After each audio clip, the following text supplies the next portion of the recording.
Like, I mean, it's like, listen, there's no denying that was close, though. And like you said, since this is the winner side of the bracket, not only are we going to see him, does he have another chance at losers, he is already seeded into another top 8 qualifier. Yep. So the next match that he plays is also going to decide on whether or not he punches his own ticket. Absolutely. And, man, this top 24 is looking so stacked. Got so many great players from all over the U.S. Sure, Evo Japan's going on right now, but there's some action at Texas Showdown. And I hope you guys are enjoying the show thus far. We got our next players up on the stage, as you can see in the player cams. Got Frankentank hailing from the wonderful city we're in right now, Houston. Okay. Houston native, man, holding down Space Town right now. Yeah, I'm from Dallas. You know, I'm a Houston hater, but I'll give them their props. I will give them their props. Yeah, listen, Texas needs to unite against the common enemy right now. That common enemy being Kazam. Oh, yeah. Swapping over from the Testament to the Johnny now, I believe. Full-time Johnny player. Doing it up with the new character. I mean, he's not that strong, but he's definitely one of the characters that can do it. I'm not going to say that he's, like, out of the runnings. I feel like in Strive, you know, the game is so volatile and varied that it's pretty easy for all these low-tier or mid-tier characters to find success, especially the unfamiliarity factor will always come through. Like, there's not a lot of great Johnny players in the world. Kazam's, like, one of the few. The few and the proud. Definitely. I mean, the thing is like, you know, the best part about, you know, going to an event like this, you get to go back and play old games, and you're like, wow, what even is a low tier anymore, man? Because you know, I was playing BlazBlue, and I was like, dude, like, I'm watching Terumi just attempt to play the game, and he just can't. Like, and then you look at Kazam over here in the top 8 winner side qualifier, right? Yeah. With a character who people deem as like bottom 2 nowadays. That's what they be saying, man, but I don't see it. I don't see it either. It's like, Chad, like, you could quote me on this one, man. I don't see where the bottom 2 is coming from, because I feel like he has a good variety of tools, you know what I mean? Like, it feels like he's like a nice little Swiss Army knife. I feel like Potemkin's in the same place that he's always been in Guilty Gear since Exerd, Rev 2, obviously. Yeah. We're not going to talk about Plus R Potemkin. He's still paying for those crimes. Yeah.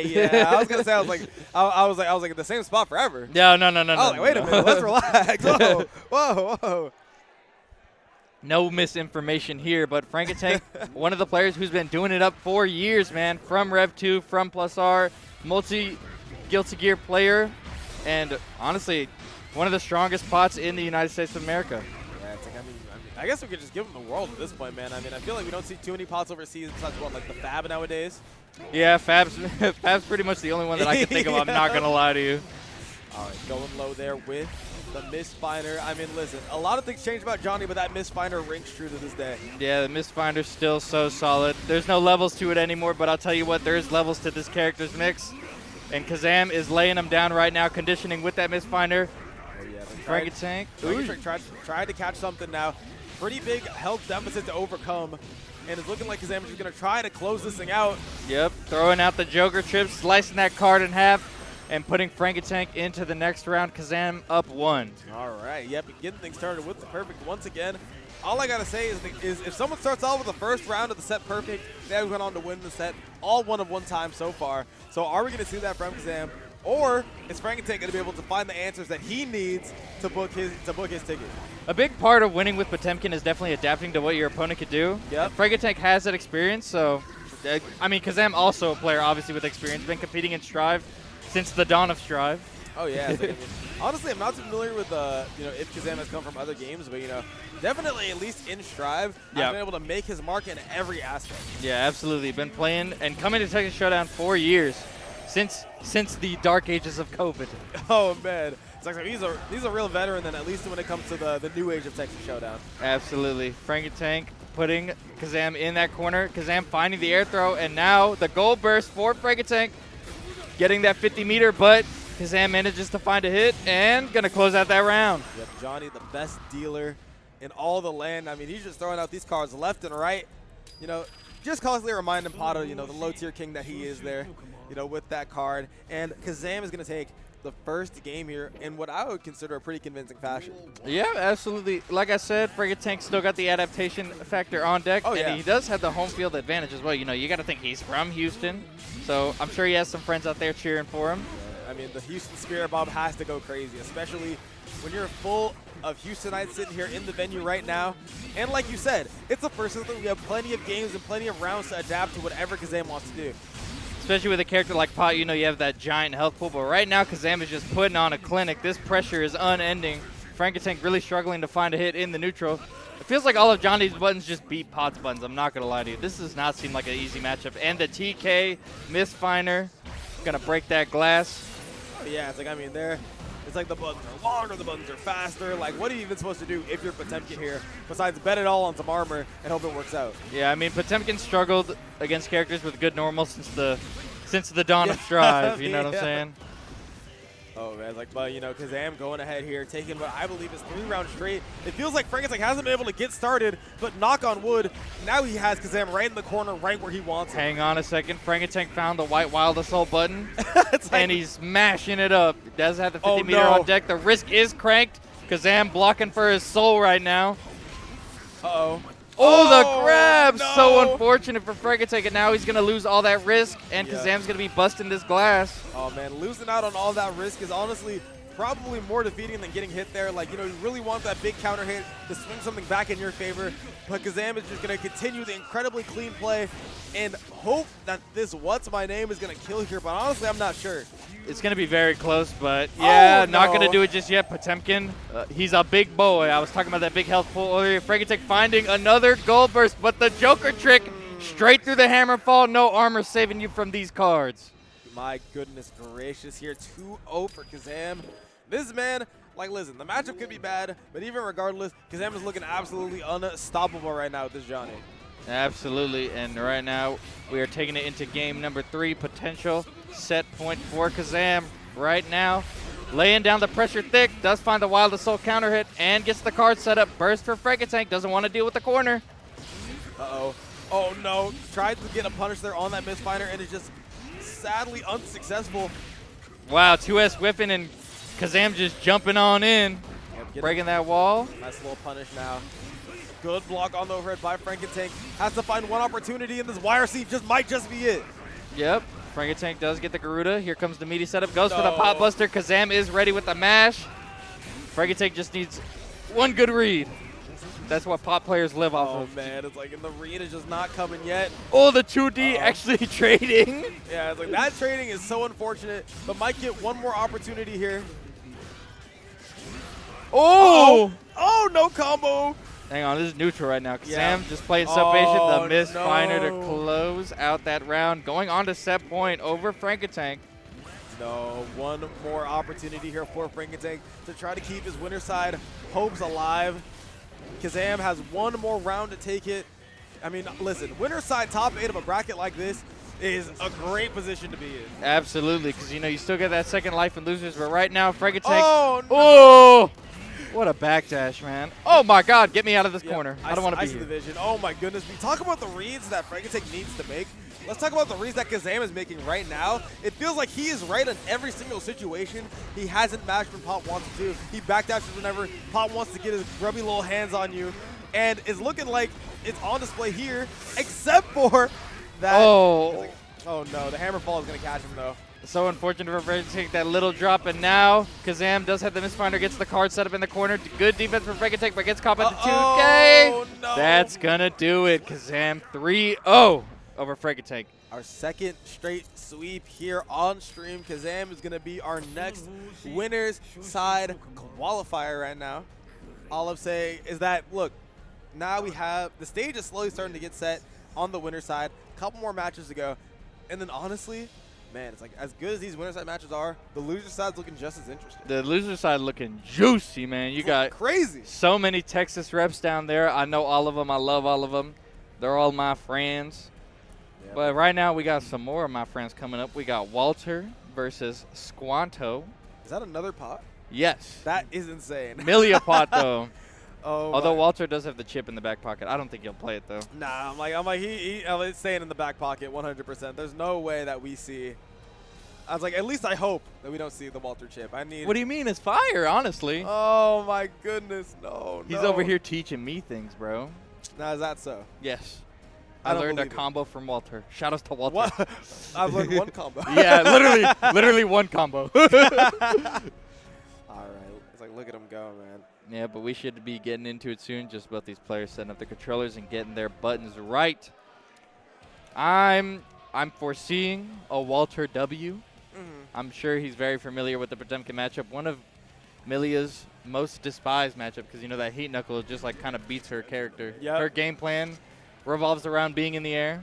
She's Potemkin. trying to zip all around the screen. He just does one of these, and it's Yeah. over. And then you're like, well, now it has a vacuum effect. Now I'm even more screwed. Yeah. Like, what am I going to do? Yeah. So it's like, definitely a matchup you have to practice, right? Like a lot of matchups, you know, like some people, they're like, oh, I can get away with, you know, maybe only learning 1 or 2 things about it. But when it's a matchup that is that polarizing, especially one as this, like you have to make sure you know the ins and outs. Absolutely. And Walter, no stranger, been playing this game since release, and you know, little Twitch streamer. Shout outs to Walter. Yep. It's like go check out the man's Twitch. All right, Yeah, but it looks like we're gonna get right into a button check. Walter, known for his great online performances. I mean, he won a TNS pretty recently. Got like second in the J-Easy cold shoulder clash. Oh my goodness! Did you see that? They whiffed the gold burst. Yeah. What are they doing?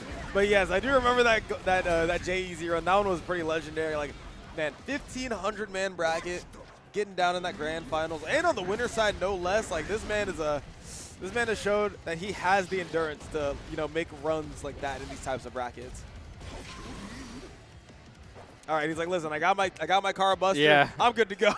He said, let me. He's checking his RC button. Definitely not warming up for what he's about to do to Walter. He's definitely warming up for what he's about to do to Walter. Yeah, I'm like, listen, it's like, let's be serious here for a moment. You already know that this man wants to scoop Walter. That I gotta say, that fist bump was with some force, some gusto in that one. Oh yeah, he's like, listen, you're gonna know damn well these are some GGs.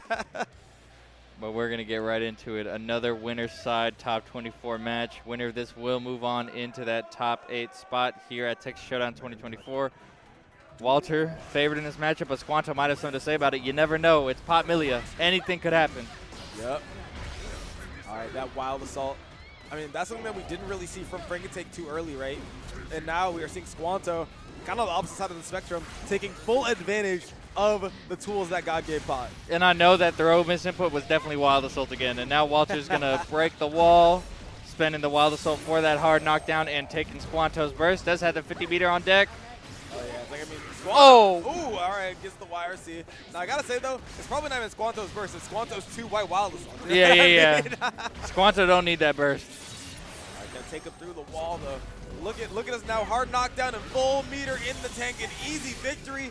Hit him with the septum, and that's going to be more than enough. Walter is going to be the first one on the board in this set.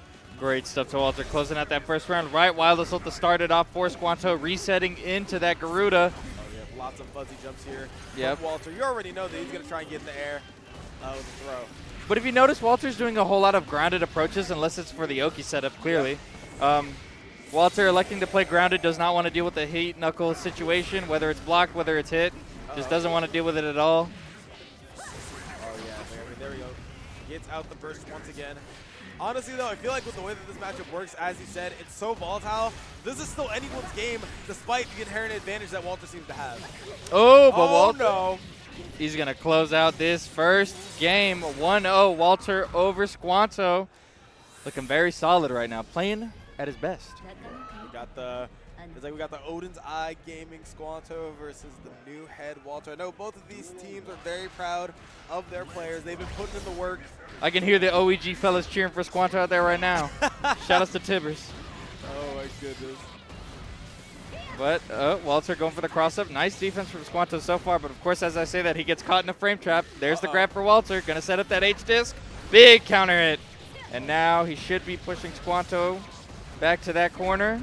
Oh, no. And is going to get the burst out. Oh, there it is. And gets the burst bait. This is going to be huge damage on Milia. And one more read could take it right now for Squanto. Yep, Squanto jumping back, looking for what Walter wants to do, but the delay 5K off the red RC catches Squanto, pressing a button, and that's going to close out our round again. That was looking awfully scary there for Walter. Had to burn his burst, but at the very least was able to secure the round. Squanto fighting on a very much on the back foot here.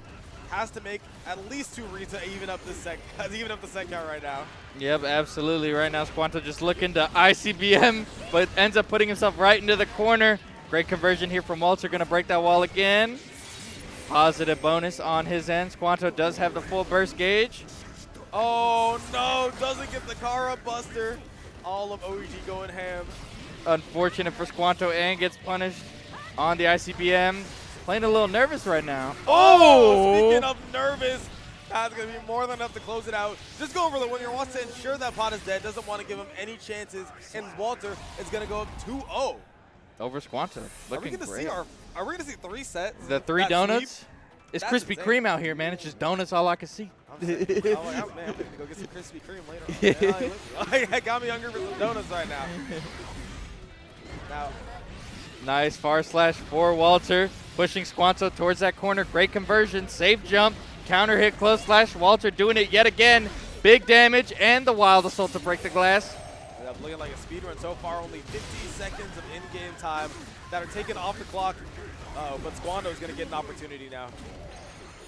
Woo! Just the fuzzy jump out is so potent for Milia, especially when it is that super jump. Like, no one is touching you at that height, especially not protected. And even if you try to touch me, I still got Capel in my back pocket or under my toes. Exactly. It's like Capel is always just such a threatening option that even if you do want to go up and go get it, it feels like she always has a tool to get the heck out of there, man. Get out of dodge immediately. Yep. Walter looking at set point right now. Squanto finding the anti-air, pushing Walter back towards that corner. Walter's just not giving him the jumps, man. Squanto looking for the heat knuckle, but Walter's on the ground, brother. Uh-oh. Goes for the low now. It feels like we haven't seen that option represented much from Walter, but represented it when it counts. Oh, no.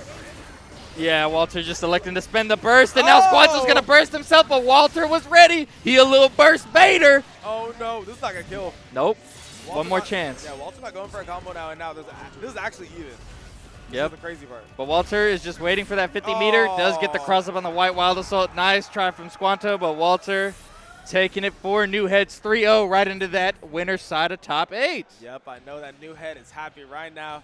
They have their boys sitting in the winner's side of top 8, as you said, guaranteed 5th place finish. I see Kermit out there. Shout-outs, Bay Area, you know, got to represent. Hey, he was from Texas first, okay? Listen. Look at where he's at right now. You right. Look at the locals. Look at the last results. You're gonna see Guildhouse, right? Hey, speaking of which, do I see him going on the stage? NorCal's very own. Oh, he's a winner side. Okay, Kermit, I see you. This is where you've been the whole time, man. Yeah, both can be true, but it looks like we're gonna have another Milia stepping up to the stage. Houston's very own Vanswarm. Honestly, a really underrated player, in my opinion. Vanswarm is so solid. Oh, yeah. Last year in Texas Showdown, this is actually the individual who took me out of top 48, unfortunately. Broke my heart, but hey, now I know he's goated on the sticks, and I'm about to watch some wonderful gameplay from both of these players. More Milia rage. In case, listen, I heard we haven't seen the Milia on the stream yet. Yes. So let's get a little bit more Milia on here with Vanswarm Milia. Then, of course, we got the Kermit Bikin.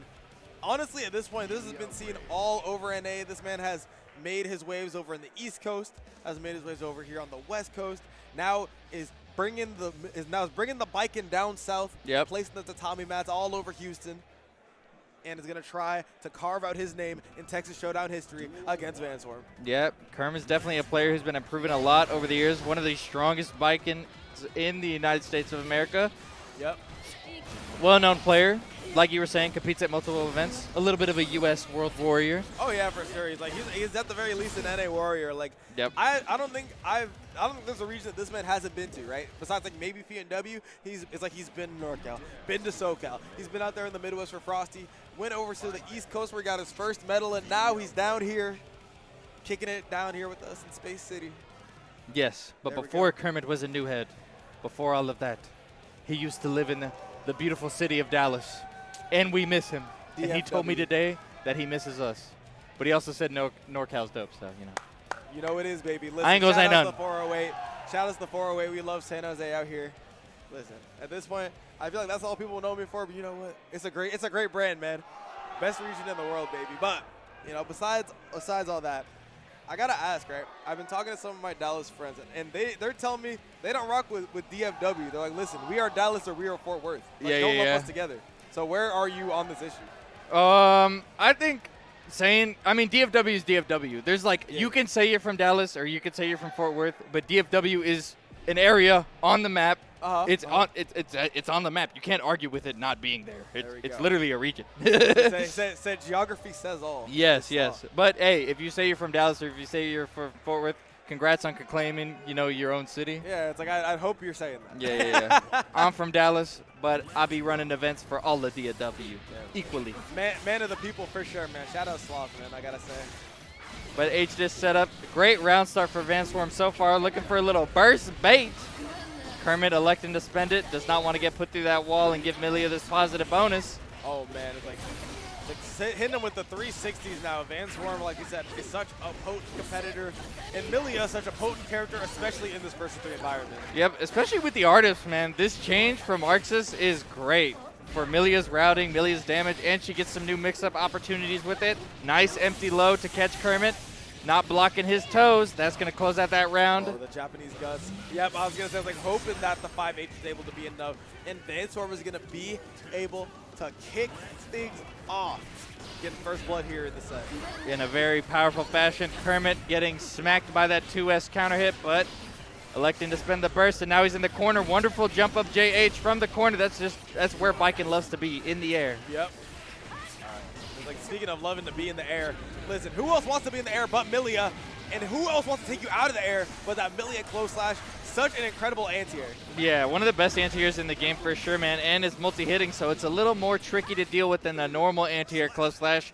Vanswarm closing out that first game, going up 1-0 over Kermit, defending his very own home here in Houston, Texas. Yep, HTX is getting held down right now by the GOAT. I mean, Vanswarm has just been putting in so much work and has been putting Kermit on skates for sure.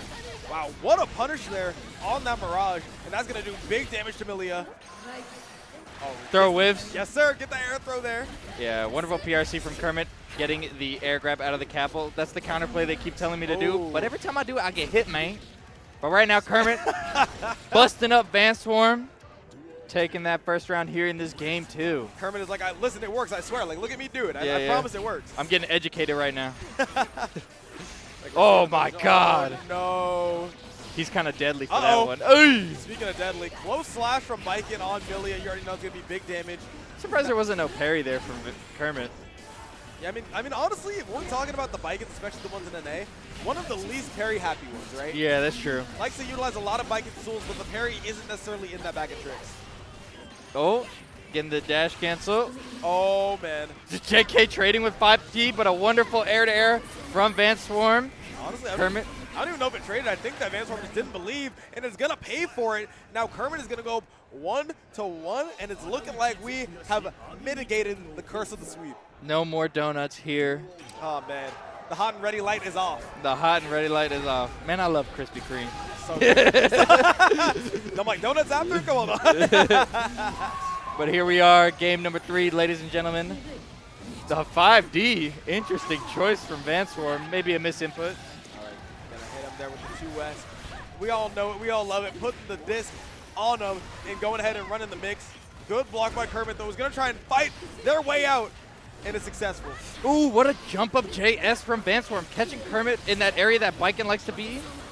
Millie's just so good at controlling that space, though, so it's probably better to play a little more grounded in this matchup. Oh, empty jump low, catches Kermit. That should do it. Yep, the 2H is going to be more than enough, and Vanswarm is going to barely pull ahead. Going to try and close out this game here, but Kermit is still incredibly hungry, and that man is looking for a set win, man. A medal at this event is definitely nothing to scoff at. Yeah, absolutely, especially with how stacked it is. 100%. Vanswarm getting the cross-up mix in the corner, stealing it away from Kermit, and might be stealing away this third game. Oh, man, I really like that, not going for the – oh, my goodness. He's a genius, bro. What? He's a genius. It's master class Millia. Oh, my God. It's like, I mean, we've already seen, some of the best Millias in the world, right? We saw the Walter. We saw the Rat. But now Vanswarm is like, listen, you can't keep me out of this conversation. He said, I'm on the Millia Mount Rushmore as well. Exactly. It's like, listen, they forgot about me, so I don't know. And in my own city, too, I got to hold it down and prove that I deserve to be here in the winner's side. Oh, great capel there from Vanswarm to start off this game. Number 4, Vanswarm up 2-1 right now. Kermit's got to be playing really careful. Yeah, it's like, I mean, We've been noticing a lot of like the air approaches have been getting stuck here, but it feels like Vanswarm was just guessing correct on all the mix, right? Like, look at this. He hasn't been able to get hit with a single one of those left rights. Not sure if his fuzzy timing is great or if his guesses are outstanding, but either way, we've been seeing a lot of correct guesses from both sides here. Yeah, and I gotta imagine that 5D was a wild assault misinput, but Kermit finding the counter hit, gonna pull out the blick and shoot you right into the next round. Yeah, it's like, nah. It's like, man, it's like, you hear the crowd out there, right? Here cheering for Vanswarm, right? They want their hometown hero to bring this home and put another medal in Houston. Absolutely. Starting it off with some great defense from Kermit here in this second round. Vanswarm finding a hit yet again. Sets up the H-disc, but great fuzzy out from Kermit, escaping that situation in the corner. Oh, doesn't quite confirm it. We're seeing lots of fuzzy jumps out here from Vanswarm, and no real punish here from Kermit, right? Like, we've been seeing a ton of fuzzy jumps, but no real efforts to try and catch that and take advantage of that situation. Oh, wonderful air dash, but unfortunately dropping the combo does get the throw, though. This is the setup. Oh! Wait, that was a really smart PRC to get out of there, but an even smarter JS into the conversion, and now Vanswarm is on set point. Yep, just like you said, man. Vanswarm trying to take this one home for the hometown. Kermit laying down some pressure, but Vanswarm, like you were saying, just fuzzying out of the pressure at every turn. And it feels like Kermit can't catch him in the air. Yeah, it's so hard to catch that fuzzy jump. Not only is it faster, it's higher, and Kermit needs to find some answers before he is eliminated from contention. That air throw may just be one of them. Oh, nice 5P anti-air coming out from Vanswarm, putting Kermit in that corner. Kermit just trying to jump out. The throw actually catching the start of a 6P. I like that. Oh, going for the overhead. Tries to bait out the burst. You know you can't do that. And now you have made a grave mistake. You've given Millie a chance. But Kermit still does have the burst on deck. Oh, yeah. So even if he gets hit, he might find a way out of this. Has the burst, has the meter, and gets the Yo Zos, and we are going to a Game 5. For the first time here in this winner side of top 24, we actually got a set on our hands. I love it. I mean, what better way to break the streak of 3-0s than with a nice little Game 5. Absolutely, and the 6K getting the counter hit for Kermit. Just getting started here in this game. Number 5, Vanswarm with a wonderful anti-air with that JH Familia. That's a patented crazy air button. Yeah, like, I mean, the JH has been around forever, right? Yeah. Like, it's just such a good button ever since those Rev 2 days, and utilizing it with perfection, right? Once again, not getting caught by that left-right. Kermit has to do some self-reflection here, and that air throw is going to be a nice little start to it. Yeah, he's reflecting on these air grabs. Nice counterplay on the Capel from Kermit. We're seeing some masterclass anti-Milia gameplay here. The cross-up gets grabbed. What a throw, and now we saw the Vanswarm set point. Kermit is now going to be the one on set point here right now. Yep, both these players trading blows here in this Game 5. Kermit starting it off, finding the air-to-air on that bike and with the JS. Such a big button. There it is, the Artemis, the mix. There we go. Oh, goes on the other side now. The throw mix, not real, and is going to miss the air throw. That is so tragic from Kermit. But Vanswarm is going to take great advantage of that and put on a masterclass as he is going to bring it over here with the double septum into final game, final round. Let's go. Nice stuff from Vanswarm. Great confirm with that double super. Man, I've honestly never seen Amelia do it twice, but today I learned, I guess. And Vanswarm starting it off powerfully, finding the positive bonus with the wall break. Now, we got to say, though, the burst advantage that Kermit has right now is nothing to scoff at, right? It's such a scary position if you are Vanswarm. As you see there, the burst already being used, and the 6P not going to quite be enough. This Capel could be, though, going to go into the septum, and the wall break is going to do it, closing it out, and Vanswarm is going to take it in a nail biter, and we are going to see him tomorrow in top 8 on the winner's side. Great stuff from Vanswarm, closing that last game out with the perfect, putting on for his city, man. Putting on for his city. Kermit obviously still has a chance. I have a feeling we will see them again. Oh, yeah. It's like, I mean, listen, we already know that we can see any of these people in the loser side of the bracket, but you know, it's a completely different story when, you know, it's like, even though we saw those other people get swept, we're like, you know what, they have a chance. You know, they're already going to start over there on the qualifiers, but it's even better when there's a Game 5. Right? Absolutely. When there's a Game 5, you're like, all right, they already showed they could get it done against another person who already qualified for that top 8. you know, them getting in is almost a matter of like, it's almost like a matter of formality at this point. Yeah. Great stuff from Vanswarm. But we are going to be moving on to the loser side of top 24. Got a lot of familiar faces for me. First up on stage, we got Frankentank versus Teez. I'm not sure where Teez is from, but I do know that they are a great Asuka player. Ooh, Asuka, okay. So we're about to watch a whole lot of cube craziness. Ooh, all right, have you done your homework? Man, I'm trying, bro. I am trying, bro. I love it. I mean, these are some veterans. You see this already forgetting the pads. That's a sign. That's a sign of a man who has been at war for sure. Yeah, absolutely. Teez, it looks like they are actually hailing from Katy, Texas. Ooh, out there in the middle of the nowhere doing it up with the big book man. I was going to say, I was like, I'll do it. I think I've only heard of Katy in, I don't know, I guess high school football. Yeah. You know, back when I was playing that back in the day. But, you know, other than that, you know, region quite unfamiliar to me. So. Yeah, Texas is such a big state, man. We have so many great small little cities here. And, you know, Texas Showdown is so great because it just gives all these players an opportunity for Texas to just meet up in this one big, beautiful melting pot and fight these players who are coming from out of state, the invaders, you know. We're defending the land. We're remembering the Alamo down here. Well, my bad then. You know, it's like, well, my bad, you know. Like, listen, I got to say, though, all shout outs to Texas. You guys' food is outstanding. I've been having a great time eating out here. I've already gained about 50 pounds. Luckily, the camera doesn't show it. There's a reason I'm wearing black right now, man. Yeah. A little bit more slimming, but we're going to get what I believe is kicked off here. I'm assuming this is a button check. This is a button check for sure. Okay. Real gaming. Wait, that's actually hilarious. I didn't know that Clash is built that much beater. Oh, yeah, no, it's ridiculous. It's absolutely crazy. They're showing me something. You just never get to see it because one person's a coward and cancels into FD. Ooh. Me personally, I'm mashing every time. Yeah, like keep on pressing. Like keep on pressing that 5P. Oh, he's clipping it. Look at this button check, man. Yeah, it's like, listen, I'm putting that on Twitter. Hashtag GGST_PO. Yeah. It is. Was it PS4 share? That's the thing. Oh yeah, I think it's hashtag PS4 share. Yeah. The optimal button check starter. And man, this is a polarizing matchup, dog. I do not know what Frankentank can do about Asuka just throwing cubes at him the whole game. I mean, obviously you have Flick, but the multi-hitting cubes, I don't know how the Fireball would deal with that. And even then, just discounting the cubes, Asuka has a bunch of other great spells to deal with Potemkin from a distance. Got that overhead, you know, the Earthquake. Yep. I think that the real answer is you just got to find a gap and just hope to God that your slide head connects and you're able to run pressure. Absolutely. Right? And then also hope to God that Asuka doesn't have a DP in their arsenal because then that could spell even more trouble for you. DP definitely feels like one of the rarer spells for Asuka. I swear, you know, you don't see it all the time. I mean, yeah, it's the test case 1 classic, you know what it is. Like, you know, most Asukas are just trying to move immediately into that test case 3. Yep. So you don't see you get too much mileage unless they want to spend a little bit of time and linger in test case 1.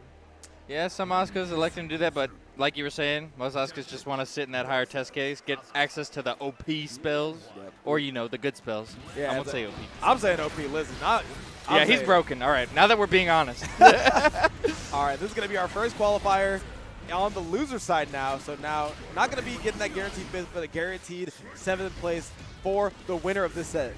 Man, and Teez just getting it started off by trading out his spells. Oh, yeah, nice slide head. You were right, bro. Yep, immediately there. And like I said, wasn't able to complete step 2 of the plan and pray to whoever's up above that they didn't have a DP. Yeah. Now it's to try and fight their way back out once again. Man, it looks like Teez really enjoys just hovering around in the air, avoiding the slide head, getting his spells. Oh, and wow. Frankentank just letting him stack them up. Yeah. Of course, as I say that, he finds a punish. Yep. Uh-oh, but now very low mana to work with. That's a scary spot, especially since the chip damage also mitigates the mana. Like, you know, Teez is honestly in a scary spot when we weren't even sure how Frankentank was going to be able to navigate this matchup. Yeah, absolutely, but it looks like he's not too uncomfortable finding that hit with the Hammerfall and closing out that first round. Yep. Even if Teez got all the spells in the world, Frankentank still got these big old fists for you.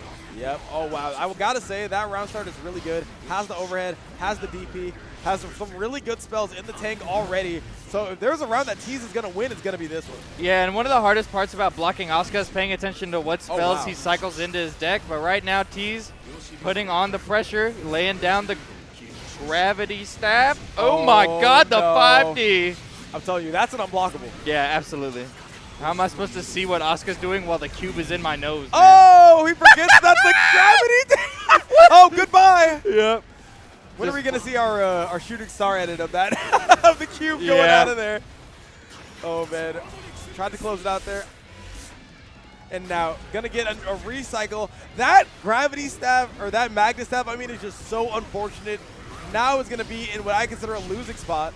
Yep. But those cubes are gonna put in their work. Yeah, Frankentank trying to escape, but can't find a way out, man. He's just getting smothered by him.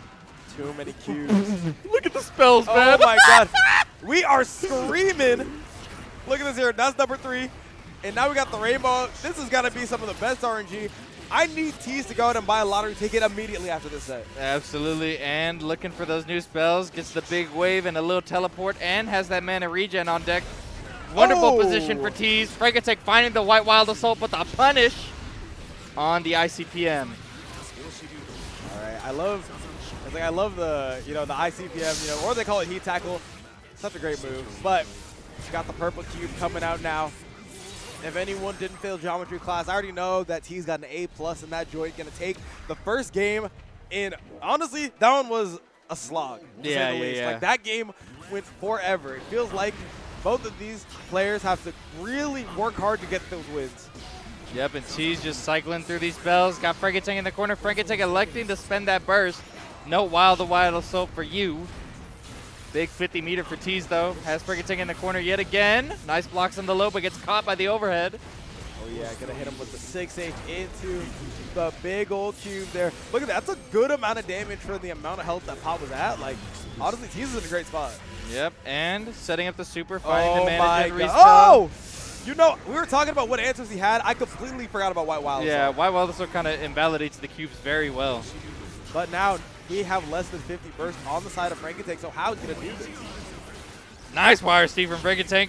Moving out, but getting put right back into the corner. Teez laying on the pressure thick, getting the super yet again. That's the 3rd one this round, man. You need to slow down. Uh-oh. Oh, and the 6H.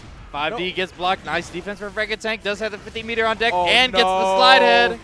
Having those teleports in the arsenal was so untimely. Wasn't able to throw anything. Just had to cycle cards, and now is getting punished for his troubles. This is a great opportunity for Frankentank, especially with that big tap dust. It's going to be more than enough with no mana, and Frankentank is going to take that round. Wonderful stuff from Frankentank. The offense was perfect, did exactly what he needed to do, took out the mana, and took the round. But now we're going to get into this round number 2. Teez fighting back in a big way. Does get the mana regen card. Counter hit trade. All right, then, it's like both players suffering that hard knockdown. I guess that it was a trade on the sweep. Yep, nice jabs on the cubes, but you cannot jab that big wave, man. There's too many of them for you to hit. Yeah, there's simply too many cubes as Teez is displaying right now. Has the green ones on deck and a good wire. See, now Frankentank just utilizing and cycling all of those invincible options to just try and find anything, including that buster on Teez. Yep, but now Teez doesn't have any mana, but does have full stick of butter on deck. Frankentank, the 6H. Oh my god. You have no mana. Oh my goodness gracious. Frankentank able to take that one. I didn't know that 6H was going to kill. But honestly, we got to reflect on that Pop Buster, right? Now, even though it does big damage, the real damage that it does is in the mana department. You're losing like half of your stick of butter the moment that you get scooped by my man. Yep. Oh, the slow cubes. You got the staff set up. Oh, all right then. Oh my god, the pressure from Teez right now. Nice throw tech from Frankentank, ready for it all. Working through these cubes now, trying to find a way out, but Teez laying on the pressure so thick. Got that TP as well, and the 50 meter. You know we're going to spend it. He needs more spells. Oh god, this is a crazy... I was going to say this is a crazy set of spells. But listen, Pot said, I got the only spell that matters, White Wild Assault. Yeah, and the empty jump Pot Buster going to catch Teez lacking a little now. Frankentank has him in the corner yet again. Burst for Teez, wants to set up the cubes, but the Aegis Reflector in the air grab. And the 5K to close it off for this round. Now, Frankentank is slowly chipping away at these rounds, trying to cycle through all those options in the throw? Yeah. On the Hammerfall? Maybe looking for the round start Wild Assault, but Frankentank giving him a throw in a different way. And now, Teez laying on the pressure stick, got Frankentank in the corner with the Screamer, finds another grab. Oh no, we got another Screamer on deck. The mix playing a little bit of ping pong with himself. Oh, tried to white wild us up, but got throw because he had no meter, no burst on deck. And now no mana on deck either. He can't cast anything, any semblance of anything. Look at that. Just a jab is going to be enough to take it. Oh, but Frankentank cannot get the car bot buster, and the 50-meter expenditure for Teez with the big cube. Gets a little bit of regen. Barely able to get the meter back. And the teleport. This man is schmoving on Frankentank. Now even up the round count once again. This has got to be easily the closest set we've seen so far today. Absolutely. Frankentank keeping it competitive, even though this matchup has to be 6-4. This has to be 6-4. I won't let the Asuka players lie to me. Yeah, it's even, because if he grabs you once, it's like, brother, if he grabs any of us up, it's over. Oh, yeah, man. And, you know, Asuka's stuff is locked behind a resource. So he's not a ultra strong character. The resource in question, like, come on. Yeah. Demonic stuff from Teez right now, gonna break that wall. All right then, Teez, I see you. Now, even better than getting it done, he also was able to pop that mana regen card. So he is looking to be in a great spot. And he's got another one on deck just in case he runs out. Yep, I was gonna say, like, should be blocking, knows that that wire seed was on its way out. Now got the grab. Uh-oh. Nice 5P on the big cube. Oh! Little alley-oop to himself. Gonna throw the orb at him, and that's gonna be more than enough. 2-1 for Teez. Man, Teez clutching up in those last interactions, trying to take this set and move into the top 8 side. You know, I'll say it right now, nobody from Texas really knew who Teez was. He kind of just pulled up out of nowhere, and now he's smoking everybody. That's crazy. So you're telling me that, like, all of Texas was sitting there like, we don't know who the Teez guy's allegedly he's Texas, but I didn't even know he was Texas until I looked on Start GG. That's crazy. Didn't even know until right now. And now he's making sure that you remember his name and putting on a performance against one of Texas' strongest. Absolutely. Frankentank, definitely the best pod in Texas. And Teez setting it up, does find the 5D. Big conversion inbound. You're going through that glass. Or, oh, yeah. Oh, yeah. Nah, definitely going through the glass, you know. A little bit of a delayed reaction, but, you know, reaction nonetheless. Yeah, he was looking for some spells, man. Oh my God, the cheap stuff. The reset. Is he going to do it again? No, not going to spend it just yet, but does get the flick in the corner. Oh, no. White Wild Assault. Oh! No. Doesn't believe. No car. Oh, that was a great. Oh, what a block there.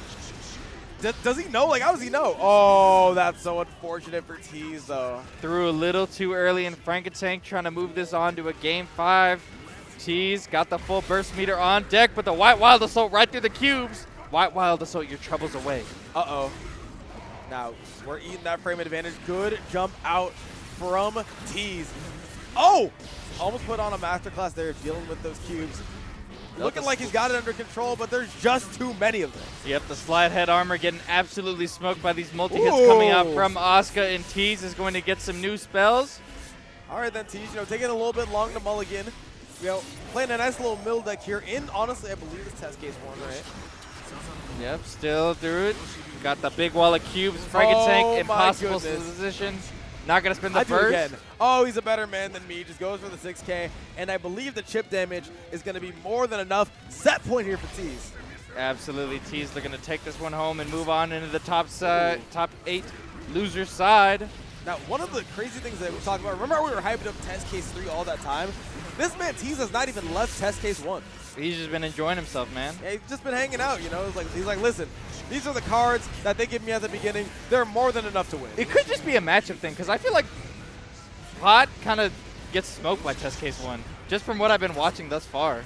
It's like, I mean, it might be Frankentank getting smoked by Teez. You know, the player matchup could also be in consideration here. He said, I don't even need the next test case, bro. Yeah, it's like, listen, I don't need Exodia. I can kill you with, like, this random mill deck. Like, listen, we're good to go. Oh, you're dead. Yep, easily going to be enough to take it.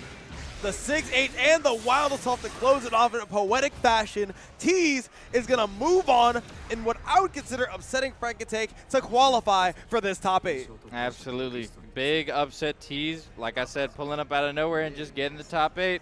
Hey. Texas does it again. Who would have guessed? Man, Texas just has all the hidden talent. I mean, that's the thing, right, is when you have a region where, like you said, there's just all of these different types of regions that you might not even know about, right?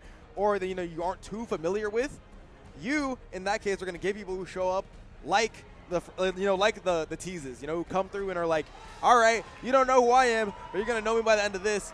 because I'm going to walk out of here with the medal. Yep, and that's the power of rollback. You know, even if you're living in a small town out in the middle of nowhere, like Katy, Texas, you still got that rollback netcode. You can still get some great practice, and you have all these online events that Guilty Gear Strive players are blessed to indulge in. Absolutely. Now, we are going to have more action, but we are going to, I believe, go to an ad break. Yep, quick little break, and we'll be right back with some more top 24 loser side actions. Stick around, stay tuned to see who's getting in this top 8. Yes, sir.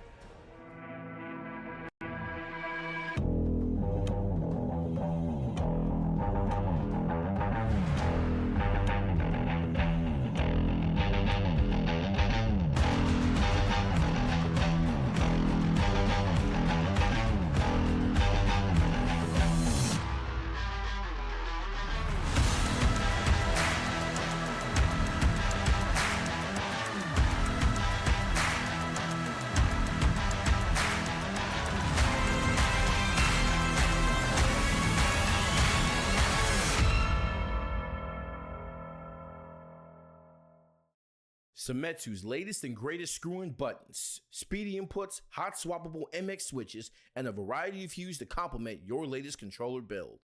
These products are available online and at the pop-up store at TXS24. Don't forget to use the TXS2024 discount code to save big at checkout. The go-to spot for the best arcade stick parts for your latest build. The custom TXS24 arcade sticks were made by Arcade Shock. Very limited quantity. All done with Formation, Arcade Shock Stick Customizer, on their website. Make sure to take advantage of their discount code this weekend using code TXS2024 and bank in on some huge savings over at their pop-up store located just outside the main ballroom. Take control with the Hitbox and the Cross-Up from Hitbox Arcade, the leader of innovative arcade controllers. Select your option at hitboxarcade.com/TXS24. Come check out the Mission Control of Post Oak Fight Club, home to the wonderful partnership between Texas Showdown and Post Oak Ice House and bringing another local for FGC enthusiasts to gather weekly. We're pleased to have Post Oak Ice House as our local sponsor for 2024 and being the host for this year's official TXS Welcome Party. Located just 8 minutes away from the Royal Sonesta, be sure to check them out this weekend. Don't miss out on this year's run of limited edition merchandise commemorating the 2024 event. We've delved further into space and are proud to unveil the apparel lineup. Quantities are limited, so don't go 0-2 on repping the premier Texas tournament this year. Visit us just outside the main ballroom in the pre-function area, across from the Arcade Shock booth.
Oh, it could be Suicune and Kermit, yeah. Oh, we are back.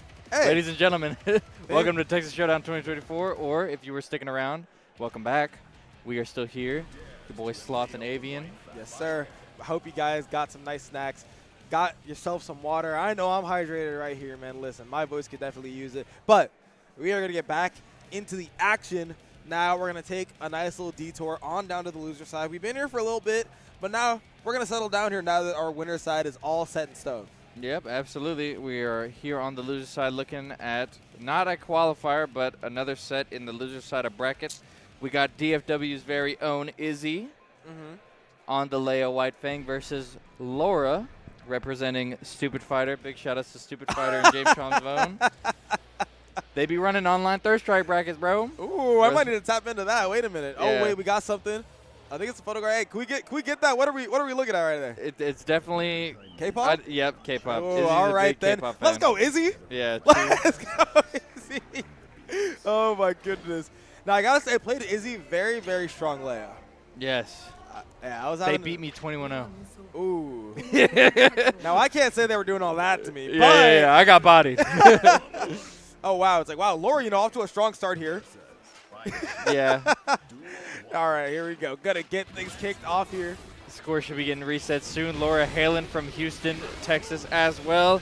I'm assuming the crowd's going to be a little more swaying towards Izzy, but I mean, we love all these players. It's just a little Texas match right now. But Izzy, isn't Izzy DFW? Yeah. Ooh, so you're telling me that they're going to out cheer Houston? The Houston. Every day of every year we do it. Oh, and giving them something to cheer for with the power bomb. Izzy is just, putting on. I love the showmanship here. Like, right, we're able to go right into the power bomb in the first round. Right, this is insanity. That's devious, straight devious. Goodness. Using all the burst, but for a good cause. Yep, Izzy taking that first round, and now Lora backing up, setting up the mat. Lora's definitely a very patient bikin. Will hit you with the parry on wake up, but I mean, every good bikin does it here and there, sprinkle it in. I see the vision though. There we go. Gonna get the cross up. Crazy match from Lora, to be honest. Oh. Uh-oh, trying to do a little cross under, get a little cheeky there. And now Izzy is going to try to keep this pressure going. Gets Lora to mash.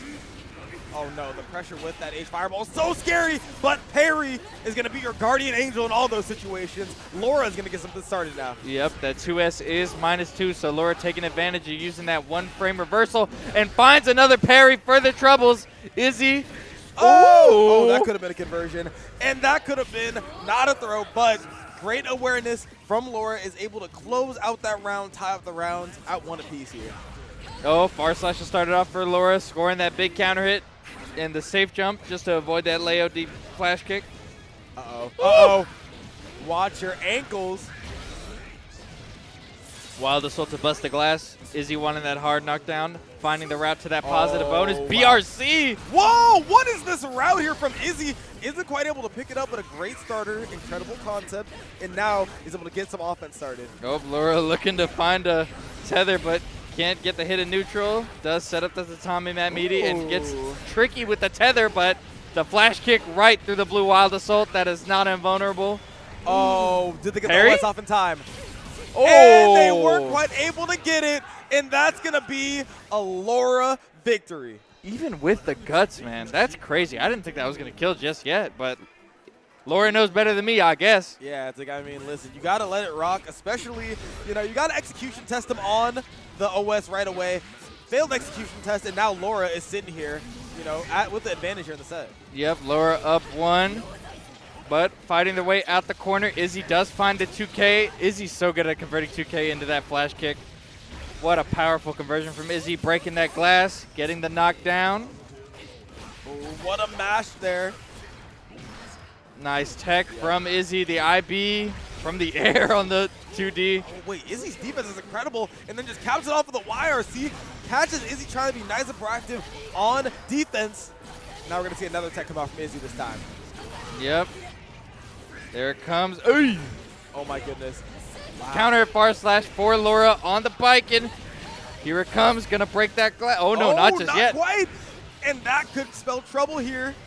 Yep, Izzy. Hits him with the overhead, and now Izzy's gonna close it out. doing that stance cancel and taking the first round of this game. Yeah, but Izzy did take the first round in the last game, but Lora, you know, managing to clutch up a little bit of the clutch factor, taking effect. Nice wall break for Izzy to start it off. Big damage. Yeah, really good situation. I feel like even though we have seen some pretty hot starts here from Izzy, Lora has just been the one to close it out here. You know, we saw in that first game. Now, I didn't know that the tatami actually killed the fireball there. That's kind of insane. Oh, nice parry from Lora. Yeah, that's tatami. That's just matchup awareness right there. Yep. Lora very intelligent. I like that. The fuzzy parry, you don't think about that unless you played so many games against Leia. Yeah, absolutely. But, oh, backdash BRC. Oh let me get this full conversion. Lora showing the mastery with her biking. Oh, man, and just as you say that, the commentator's curse is upon us. Talking about the mastery doesn't even hit the meaty, and it's going to be tied up at 1-1. Yep, 1 apiece here. Going to get the scores updated in just a second. Izzy, think about it for a second, maybe taking a little sipping tin of water. Yeah, I mean, the water is going to be a necessity here, like, especially when you're playing against both these characters, I got to say, pretty tilted. Yeah, so yeah, you yeah. just got to be able to take a break, recognize when you are in a spot of like, you know what, let me slow it down a little bit and get back into a position where I can win. Yep, but Izzy starting it off powerfully. Lora spending the burst with so little health remaining and gets shimmied for their troubles. Oh my goodness, it's going to kill. Yeah, absolutely. Yep, hitting him with a little drop kick. Yep, Izzy looking to take this to 2-1 right now. Still has enough burst on deck for the Wild Assault. Lora getting it started off with that low. Jumping over the 2D, just evading these Leo normals. Oy! Oh, getting the tatami out and with the Yozansen. Now we got to see a little bit more mix here if Lora wants to go ahead and take it. 50 bar on the horizon, and the conversion gonna go right into the Wild Assault. The world is your oyster when you get this hard knockdown, I'm telling you. Oh my god, but off the plus frames, Izzy just getting the dash, running in with that grab, and gonna break the wall as well. They said, let me get some positive bonus too. I'm a little thirsty. I need a drink of that meter. Yeah, it's like playing a meter on Izzy's side is on the way, and Leo just has such good ways to utilize this meter. Look at it up here. The up RC, and gonna go right into the super. Now, I don't know if this is gonna kill, because Biken is real takey, she's real Japanese, and now she has a real shot at winning this game, especially with that gold burst. Oh, but the tether getting a little greedy on the post-burst situation, and Izzy finding the 2K, getting that counter hit and moving it to 2-1 in Izzy's favor. You hear that DFW spirit bomb going on right now? Yeah, dude. Yeah, I hear what you're saying. You're like, listen, without a doubt, you already know DFW is going to be louder. We're hearing it right here. The crowd's energy is electric, and Izzy's play is matching to that hype. Absolutely great counter hit to start it off for Izzy, converting back into that flash kick and pushing Lora towards the corner. 5 Ps. Respect me, please. I love it. Okay. Oh, wow. Really good coverage on that throw with the PRC. We're just PRC and everything right now. Izzy with another throw. Lora kind of getting bodied by these grabs right now. The stance cancel into the Wild Assault. Good sequence here from Izzy as they try to close this out. Fast RC should be more than enough. Doesn't even need to spend the meter. Just sends them all the way back. Yep. And Izzy might just send Lora packing right here on set point. Lora, no burst on deck, but does get the counter at JS to start off the round. Gonna be a wall break and using that Wild Assault. You already know it's time. I mean, listen, when you get half damage and hard knockdown, especially on Biken, you are sitting pretty, just like you're sitting pretty on the 2 DPs now from Lora. Oh, and immediately baits that super PRC for Lora. Not gonna parry the flash kick though. Oh man, those flash kicks have been putting in so much work for Izzy. Gets the burst immediately. Just wants trying to close out this game. Yep, puts him right back in the corner. What a 5P from Lora. Oh my goodness. Challenging off that whipped overhead from Izzy, but Izzy finding the hit with the flash kick. Now Lora has the burst, trying to work their way out the corner. Nice defense. I love the block on the overhead. And as you said, good defense, nice and proactive, able to find all the right options. As Izzy tries to keep, as Izzy is trying to keep themselves in this thing, trying to make sure they can close this out. This combo isn't going to be enough. It tries to bait the burst. One more opportunity for Izzy's going to do it. But the burst comes out from Lora. Oh my god, it's so close, but that fireball is going to close it out. Izzy moving on over Lora into this Texas Showdown 2024. Nope, not top 8 just yet. Yep, I'm like, whoa, hold your horses there. Moving on to the qualifier for the top 8 there in the loser side. Lora, obviously a great showing. Shout outs to Lora, showing us what they can do on that Biken, man. Very talented player. definitely something to watch out for. If you run into somebody named Lora who's playing biking, you might want to be a little careful. Yeah, I'm saying, I mean, it just feels like Lora, like their defense, especially when it came to choosing the options that weren't block, were so good, right? It feels so easy to see a lot of Vikings who will go out, they'll match the parry, they'll try and fuzzy jump, they'll try and match that, that 5P, pretty much with no rhyme or reason. But each one of those options from Lora just felt calculated. And I'm so excited to see what they're about to do later on in this year. Yep. Great stuff from Lora. Great stuff from Izzy, obviously. And we are going to get into another match very soon. Looks like we got something going on the stream setup. We got some bangers, I believe our next one should be Beluga versus Ponchers, potentially. I knew it. I was right. Let's go, baby. I'm a genius. The DFW senses were tingling. Yes. They were like, you were like, I feel like my boys are about to hit the stage real soon. Let me see. Let me tap in real quick. It's about to get real loud in here, man. Ooh. It's about to get real loud in here. I'm excited, man. Listen, I mean, you already know about the NorCal energy, right? You already know we go hard. So I love feeling like I'm at home, man. Tekken already brought it. I need to see Strive bring it. Honestly, if you're in the chat, you're hyped for some Strive, bro. You're in the right place, man. We've been having some good-ass games all day, and they are only going to keep going until we get to that top 8 where you will see me back tomorrow. We're able to bring you back that action. I'm excited. Yep, but coming up to the stage here, like I said, we got Beluga versus Ponchers.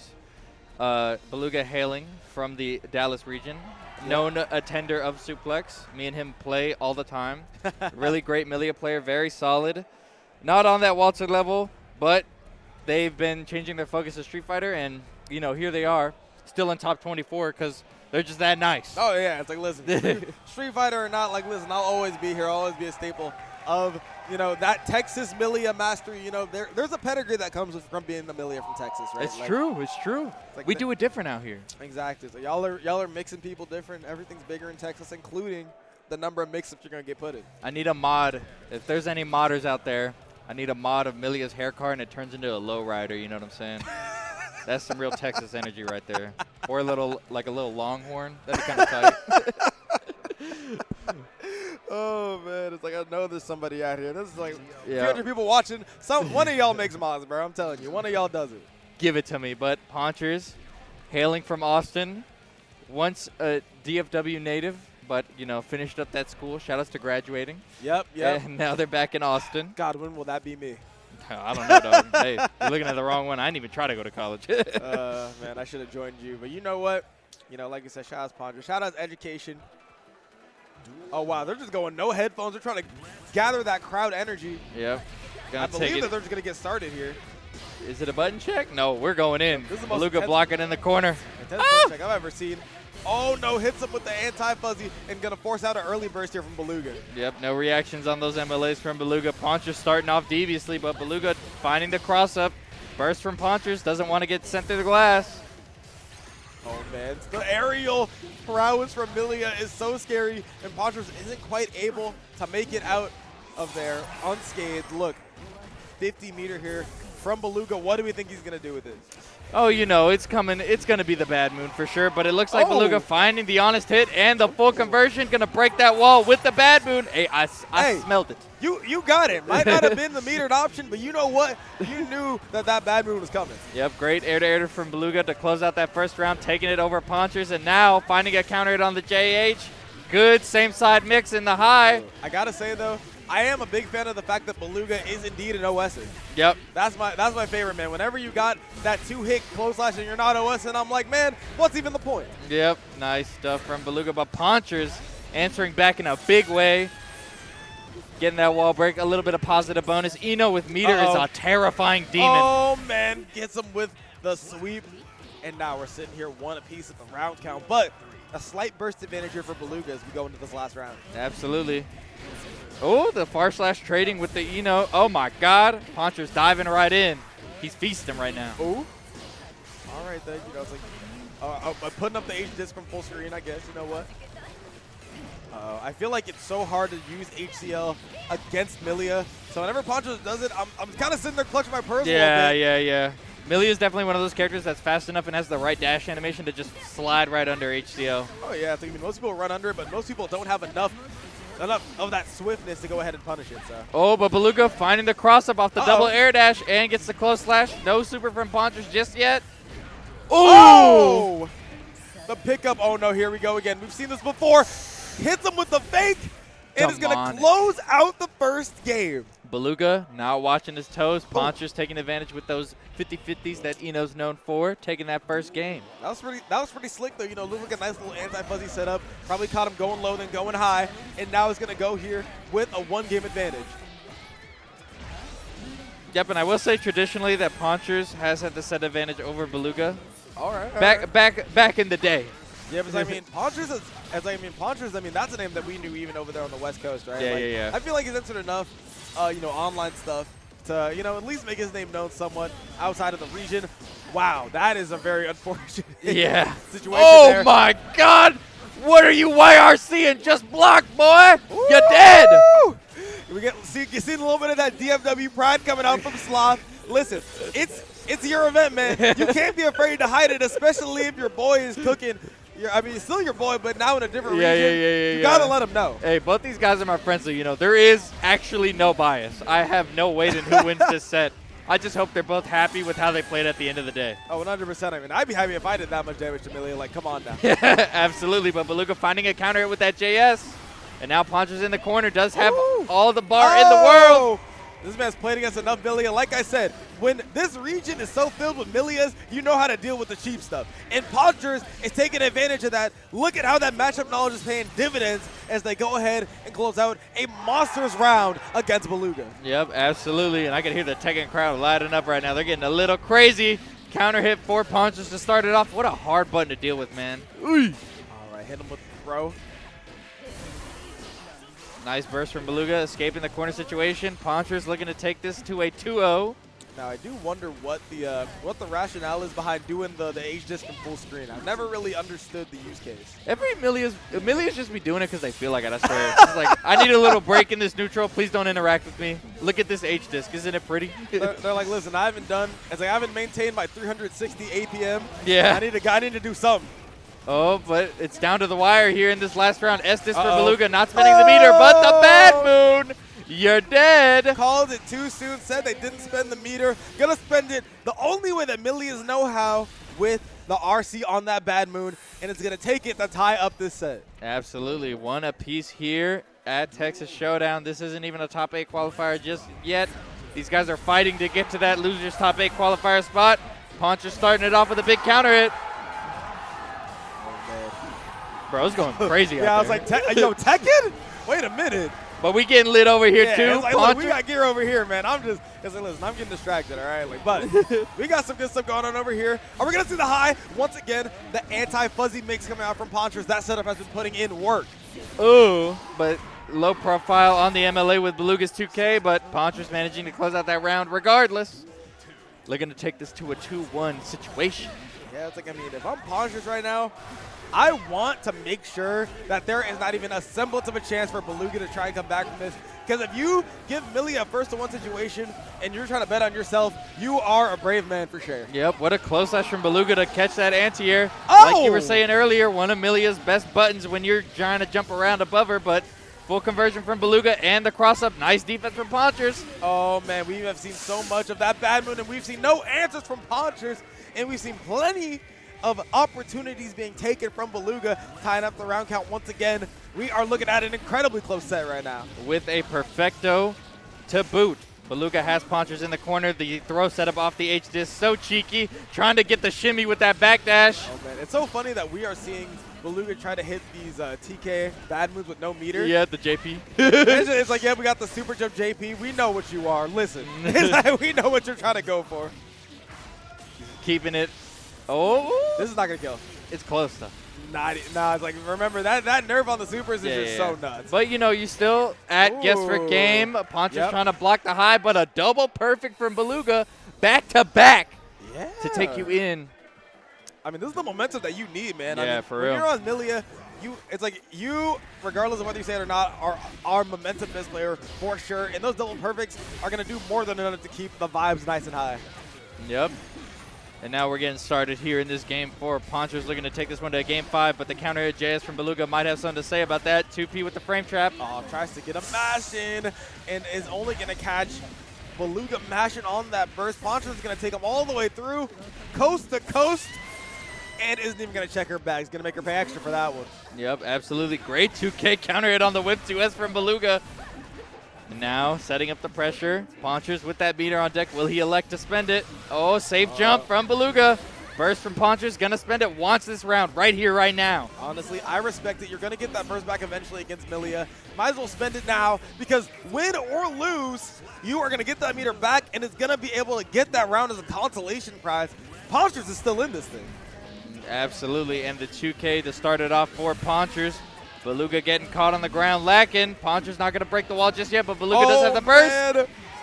If you would just 5P instead of 2K. Man, it's like they have the reaction, they have the same frame advantage, and now they have the burst getting baited. Now, one more for Ponchers if they want to force this into a game 5 situation. Yeah. And they do with the dash up JS. We are going to another game 5. Who would have guessed, you know? 2 players. They've been playing each other for so long, and now here they are meeting up in the loser side of top 24. Hey. Someone's got to go home, though. Sadly, I mean, look, with the way that this top 24 has gone, it's like, look, sweep or game 5, which way, Western, man? It's looking like we're going the path of the game number 5. 2 of the most volatile and scary characters to face in the first to 1. I already know this is going to be a banger of a game. This is just momentum-based matchups right here. Nice. Great counter hit trade for both players. Beluga finding the CS, though, trying to bait the YRC from Ponchers. Man, we're just spending the meter, just playing it safe, keeping yourself safe. I love it. Wow, jumped over it this time. Wow, Milia going into danger. I mean, I feel like we've been seeing a lot of hold it W from Beluga, so seeing him go, Yeah, I was like, going to take him to the wall, but no meter, so we are going to get ourselves a nice little neutral knockdown right now. And the anti-air close S. This is going to be huge damage here for Beluga. But the air no! Oh my goodness. We are on set point for Ponchers. Beluga got that burst meter on deck. Oh, Ponchers with the really weird Psycho Crusher getting caught by Beluga's close slash. Gonna break that glass using the Wild Assault for the hard knockdown. Yep. Now Ponchers has to guess. Goes with the low. Feels like they established that well enough. And now the low is going to hit this time. Perfect right back. Ooh, it's looking like it's sure going to be if this kills, and it does. We are going to last game, last round. Yep. Beluga keeping it close at all times. Right now fighting it out in the neutral. Ponchers does have that full burst meter on deck. You know, with that orange Wild Assault is a known menace, but the grab for Beluga has Ponchers in the corner. Oh, yeah, but it's like we see that Ponchers is already trying to react to that. Oh, my God. You can't react to that JH, though. That's a scary one. Oh, the 2K2D, unfortunate. Beluga spending the burst, does not want to go through the glass just yet and give Eno that meter. You got to burst. I mean, Eno is so scary with the knockdown. Really good jabs out here from Ponchers. Tries to catch with the anti-fuzzy. Yep, the delayed JD from Eno. Not going to kill just yet, but it is a great situation for Ponchers if Beluga can find one hit. Oh, man, the game 5 last round of 5K. That is a brave match from Ponchers. Yep. But you know what? The brave get rewarded, and Ponchers is going to get rewarded with a top 8 qualifier. Yep, absolutely. Still has a chance to move on further in the bracket, but it's not over for him today just yet. Beluga, outstanding performance for a man who has only been playing Street Fighter.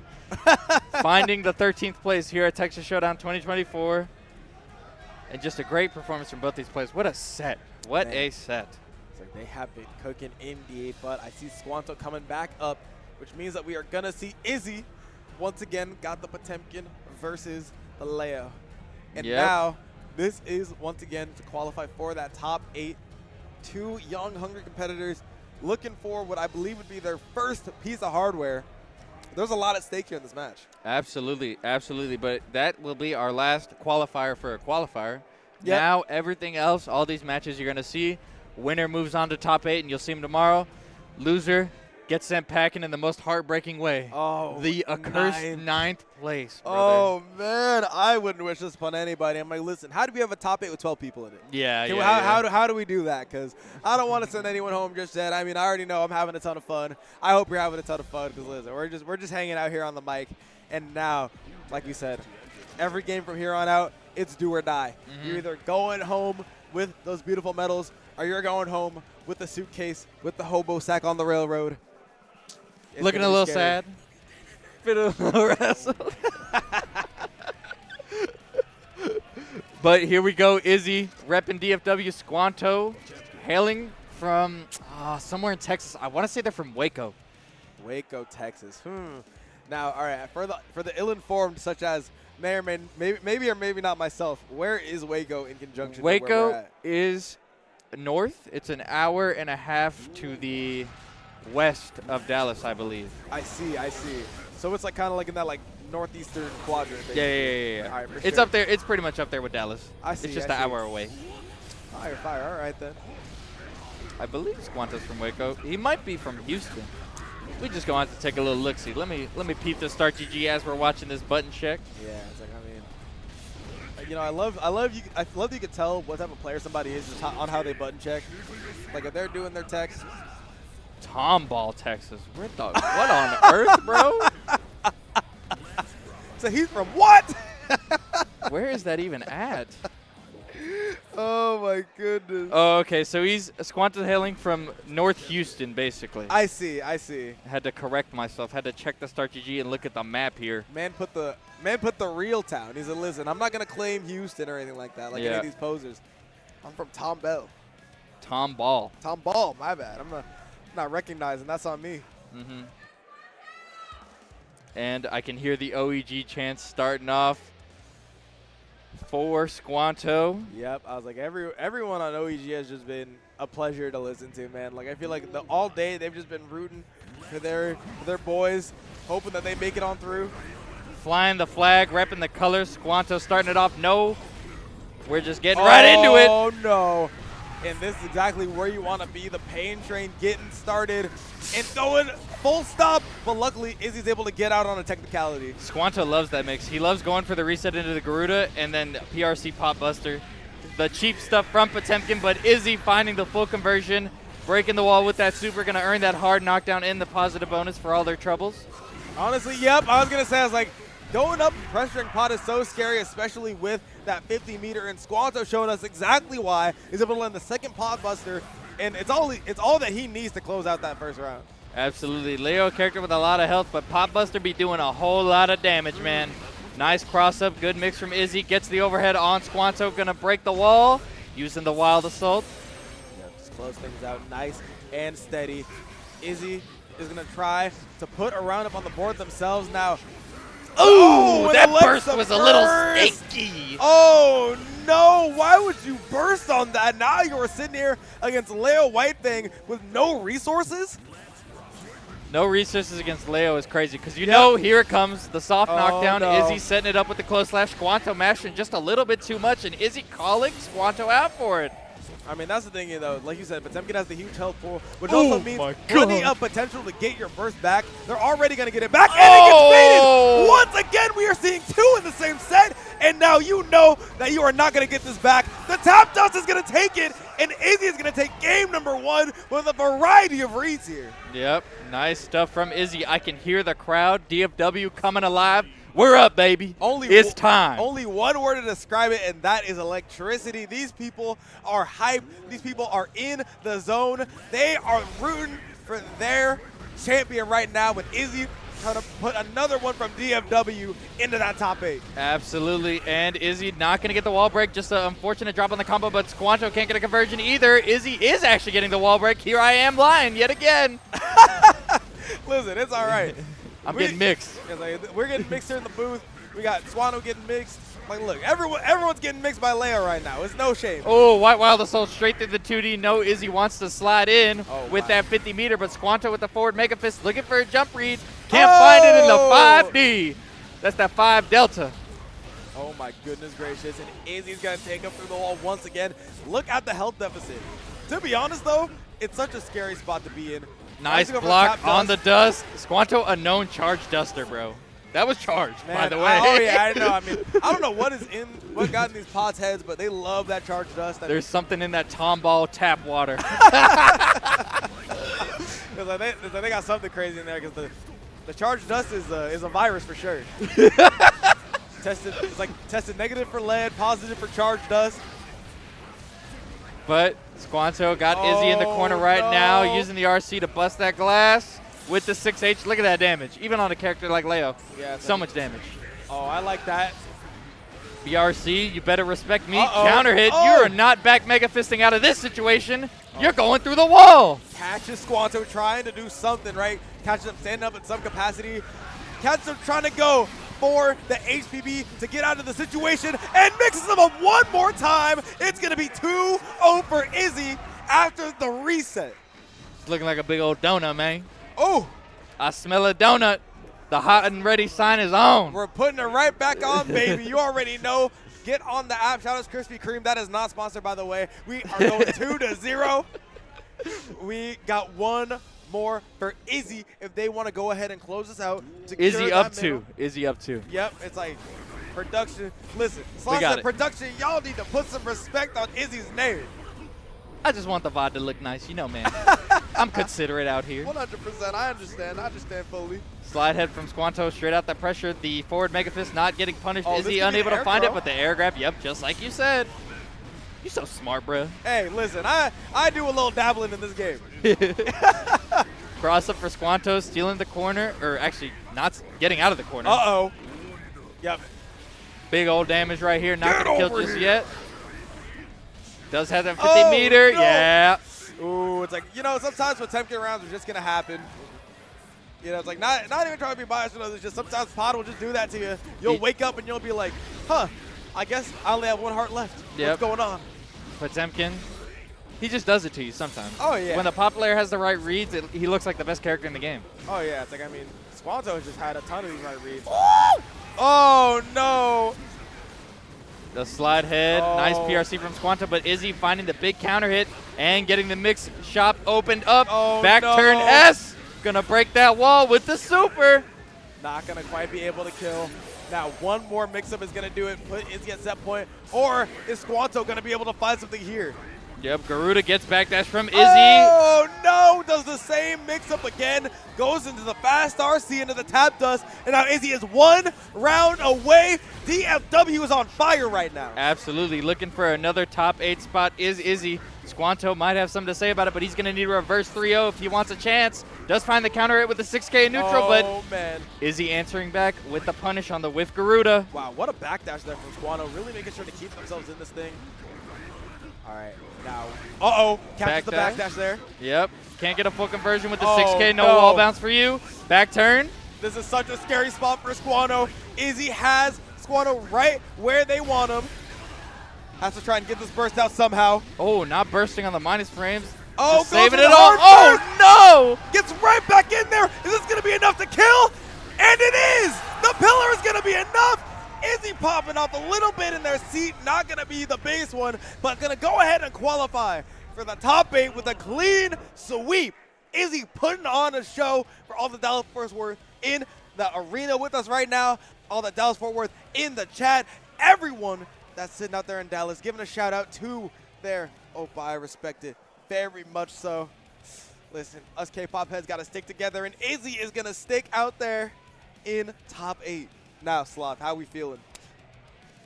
My heart. My heart is just so happy, so fulfilled. I've been watching Izzy grind this game over the last 3 years. I'm like about to get moved to tears, no cap. Holding him back, though. I'm proud of my boy. Izzy making it all the way to top 8 here at Texas Showdown 2024. What a great tournament for Dallas it has been, man. We up. Yeah. We up. My God, we are up. Give us a nice little Dallas recap for the one time. What's going on? Yeah, true. So, I mean, taking a look at it, we got Beluga in that 13th place. A lot of top 24 representatives here. Oh, and it looks like Stank Boys did take it over Flare G. Ooh. Unrelated to Dallas. That's just an interesting set to me. Yeah, that's cool. That's cool. Yeah, and we got Femboy Fighting Games, also DFW Kai, also making it into top 24, but getting knocked out on the loser side by Suicune, strong layup player, who we should be seeing up soon. Yeah, I played Suicune, man, and I was like, man, like this Leo character is something else for sure. Yeah, Suicune's definitely serious with it, and he plays on a Switch Pro controller, which I always saw that. I find that so interesting. I cannot be getting jacked up by the Switch Pro controller, man. Like, this is too ridiculous. Don't do it to me, please. Oh, not with the Smash controller. Yeah, I'm like, please. It's like, listen, they got the Gear tournament here at 8 o'clock. They got to go play at Genesis at 9. Like, bro, yeah. Like, it's just too ridiculous. Hey, that's a big shout-out to Brooke, though. Brooke bringing the controller accessibility and sponsoring Texas Showdown 2024. Get your wingman. You want to play on a Switch controller, I'm going to look at you a little funny, but I'll still fight you, you know? Yeah, exactly. It's like as long as I see Brooks plugged into the PS4, I'm a scrap with anybody, right? Absolutely. It's like look, always shout outs to Brooks, man. Like, they have been there since the beginning. Like, listen, this is going way back in the day, but I remember when I first started getting into sticks and all that was out was Aki Shop. I don't even know if you know what that is, man.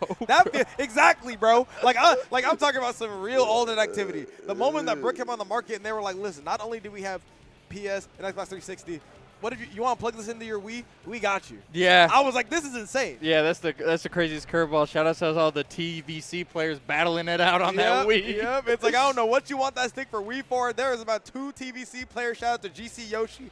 But you know what? We are going to get back here to some Guilty Gear. No, love ourselves a fun little detour, but another Texas matchup yet again. We got BSG versus Ponchers. BSG taking it their most recent competitive set over Ponchers at Low Tier City in Dallas. BSG was the champion. Yep, I remember that. That was when that's when they had him in all the boxing gear, right?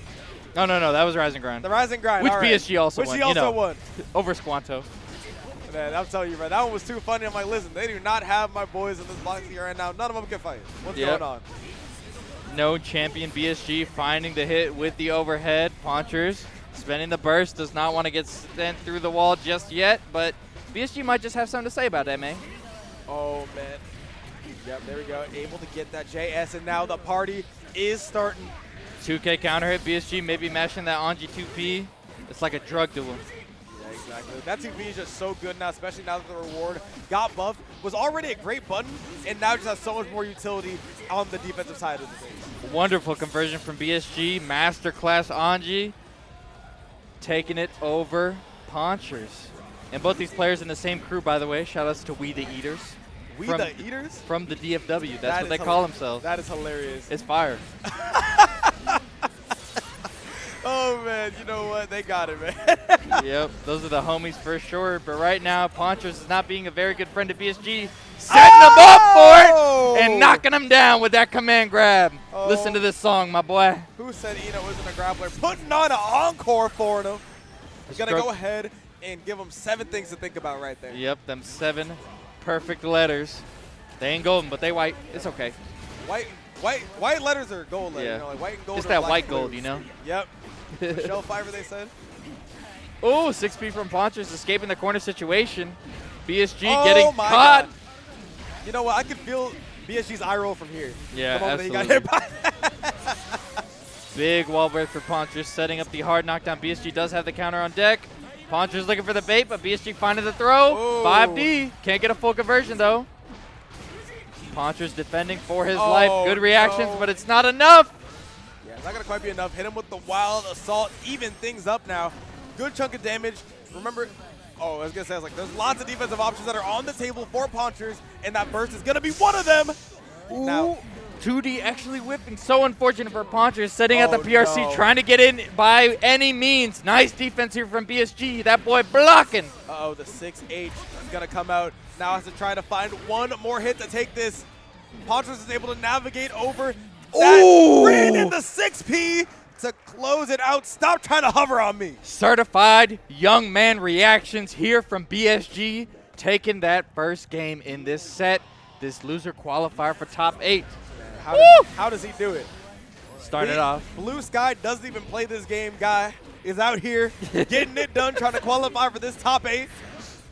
Absolutely, absolutely. Counter hit JD for Ponchers. Not going to get the wall break off all those 5Ps, but finds it either way. Using that wild assault and has the 50 meter on deck. Ooh. Using it with a no PRC into stroke. That should kill. Oh, nope. Not just yet. Yeah, like maybe wants to get one more setup. I do respect it though. Doesn't want. Has to give it to him anyway. But I was gonna say doesn't want to give that nice little burst bonus back but has to end up getting it anyway, giving BSG the full burst back. Go round start, bro. That's the soul read right there. You are a book in BSG's library. You see, we call that mind control in these streets nowadays. Oh, counter 2 is catching the spin follow-up yet again. Got Cerebro on. All right. Wall break for Ponchers using that super. 2 bars on deck for BSG. How's he going to spend this cash? Oh, man. And now we got to ask how Ponchers is going to spend that cash. Oh, no. Didn't even go for the fish. Gets the Oh, 6H wow. counter hit. Big conversion. Shout outs to the buffs. Oh, man. Good block on that. What is going on here? What is... This is that level 9, bro. Yeah, I'm like, why are we on layer 18 right now? Yeah, Like, what for real. is going on here? These two have played each other so much. Look like a birthday cake with all these layers, dog. Like, what's going on? Oh, nice defense from BSG. Ponchers got him in the corner, spinning right through the S stroke. Ooh! Oh, no. No fish just yet. I'm waiting Yeah. for it. I'm like, honestly, I'm surprised we didn't see the fish there. Oh, Yeah. good block. He's utilizing those fuzzies, and this is going to be huge. Poncher's going to close it out with that 6H, even up the game count. We are sitting at 1-0 right now. Keeping it competitive right here is Ponchers. Like you were saying, 1-1, man. Looking so close in this set. Taking it to the last round. Twice. There we go. We got the fish making his debut. Yep, that's the fish I ordered. Thank you. Thank you, BSG. Didn't know that the seafood out here in Houston was cooking like that. We're right by Galveston, man. And right now, Ponchers putting BSG right into that corner. Good spin.